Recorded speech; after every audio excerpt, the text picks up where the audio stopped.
I met a Gypsy. Truthfully, I'm hoping that I would like to see Jett continue to what is the record, like 33 motos or something by, is it Stewart or Carmichael? It probably, It's I'm not sure. It's probably Carmichael. Yeah. It would be cool to see him win that and break that record. Yeah. But honestly, it'd be really boring to see him do that. But I think that's like, so all right, this is the question then, is it boring to watch Jett Lawrence completely dominate everybody for the next 10 years? Does that mean the sport's gone backwards and is boring? Tiger Woods.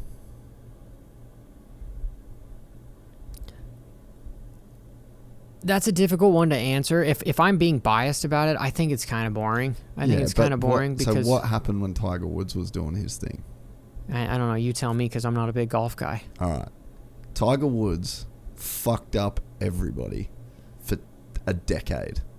No, everyone, if he was at a tournament, it was who was getting second, right? He's won everything. He is unequivocally one of maybe the top 3 athletes of all time. And it was the highest period of growth in golf ever. The most quote-unquote boring time in the sport is when it achieved the most growth. Because people love brilliance. So yeah, maybe it's going to be boring if Jett... You're telling me that if Jett's going for his 3rd perfect season in a row outdoors, that more people than ever would tune in to see that? Like, I think that there's such a crazy building effect that happens with dominance that then... Well, because then you get a bunch of people behind that want to see him fail, right? You want to see him not... So people tune in. Floyd Mayweather, 50-0. Is that boring? Well, or is that dude the most watched fighter of all time? See, this is why you have a podcast, is because you think differently than the grand majority. People don't want to miss the time that Floyd Mayweather loses, right? You want to be there and watch it when it happens. So it's that uncertainty. So you're going to continue to keep tuning in, because if it didn't happen this time, it's going to happen eventually. Yep. And so what happens then if Jett goes undefeated for the next few years? Let's say Deegan can be the first lights rider to go undefeated. And then you've got these 2 undefeated champions that are that's like a good narrative. Walking it. Dude, bro, you need that's to play, what's going to happen. If that happens, you definitely have a bunch of clout, because you said it here on September 1st, 2023.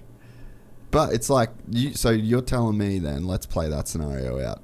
Deegan, first ever perfect season. I know, but that's going to be like history. 3 years. And then you've got Jett on his 3rd perfect season in a row. And then you're looking at Haiden graduating into the 450 class the next year. What the fuck does that do for the sport?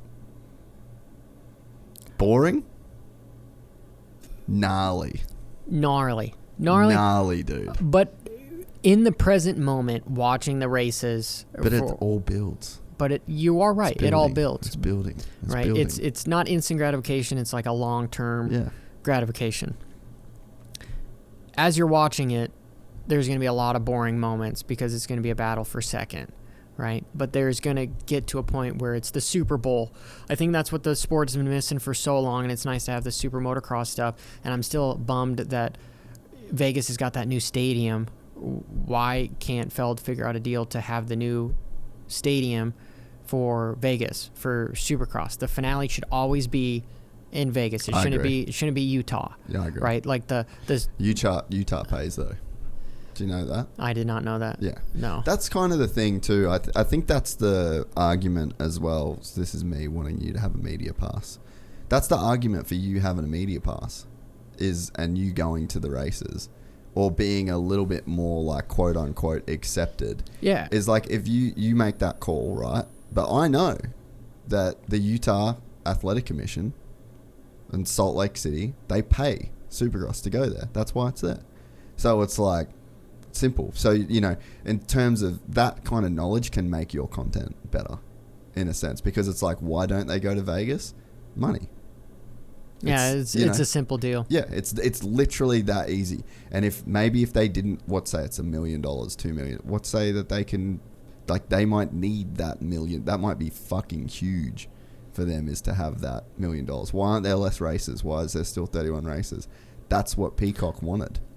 That's the amount that is enticing. I was working on a TV show pitch this year. We almost had a TV thing that we were doing. Oh, that's gnarly. And that's keen. It was cool. Yeah, it was pretty sick. And some shit happened outside of it that meant that we couldn't do what we were going to do, completely out of our control. And I had one season. This was this one season thing. And they're like, cool, give us 3. We need 3 seasons. So it's they weren't going to invest the money for just one season of this TV show, but they're like, hey, give us 3, we'll give you 4 times the money, but we need 3. So, and I think that it's that same thing with the races, is no, we just need this many. But what I think that we need to do, I actually think that the sport would be, it's funny, I had a conversation with Hunter, a conversation with AC, and I let that percolate, and now I've got a whole new vision for what I think could be a way better way for the sport to run. So Hunter is man, we just shouldn't race in the summer. Outdoors should start right now, and then it should go into the January, and it's just 3 months every weekend, fit in your 10 rounds, but it's kind of in the fall. Or is it fall comes before winter? Mm-hmm. No, fall does. Okay, so yeah, you race that in the fall, and then you do Supercross in the winter. That schedule stays the same, and then it's it becomes just physically easier. But then AC was why don't we have 3 rounds? Why don't we do A1, A2, Parla, San Diego, Hangtown, Phoenix Supercross? Why can't we go? Well, if it's the Super Motocross Championship, we can now mix it up. Yeah, and then you're not getting that fatigue of doing all these motos in a row. It becomes a whole nother thing. But then it's okay, we still need these 31 races for this whole Peacock $7-8 million deal to be a thing. All right, so on this weekend there's no 250 class, there's a combine class, and on this weekend there's no 450 class. There's a 250 class and a combine class. So, or there's the stock class. So it's stock car, Xfinity rate, whatever. You know what I mean? You got NASCAR, you got Cup car, you got Xfinity car. So it's let's rebrand. Let's rebrand all this shit. Now that we're under this one umbrella and we've got the opportunity to be able to do, let's make the schedule so it's we're doing a West Coast swing. We're doing Parla, A1, A2, Hangtown, San Diego, and Arizona. Bang, 5-6 weeks. You can be a moto fan, exist in Southern California, and see 6 weeks of gnarly fucking racing. You can go every single weekend, indoors, outdoors, combine, 450, 250, and then you do that over this 31, and then you get maybe the 450 dudes do 2 less Supercross races, or Supercross you probably need all of them, but I know that's a lot. What I'm saying? 17 races is too much. It's too much, but you've got to do it. It's Formula One's 20, or what? MotoGP's 20 something races. Formula, It'd be nice if it was just every 2 weeks or truthfully, if Peacock is needing that much TV time in order to be paying that much, okay, then how do you just make it? How do you create more drive, more attention to it? And I'm right there with AC's. Let's mix in some motocrosses. I've seen the TV numbers when it comes to Supercross and motocross, and the difference between them, and it's semantics. It doesn't matter. Ubiquitous. It doesn't matter.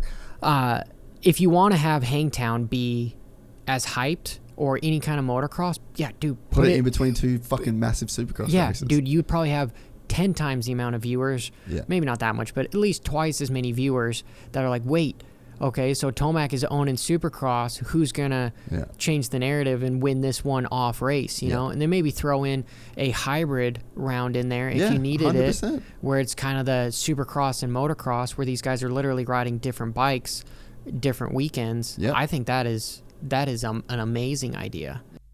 We're excited to announce the launch of our new membership site, gypsytales.com, packed with exclusive content and perks that you won't find anywhere else. This is your chance to become a part of the Gypsy Gang. And as a special bonus, if you sign up to an annual membership, you'll be entered into the draw to win our custom-built TC125. Gypsy Gang.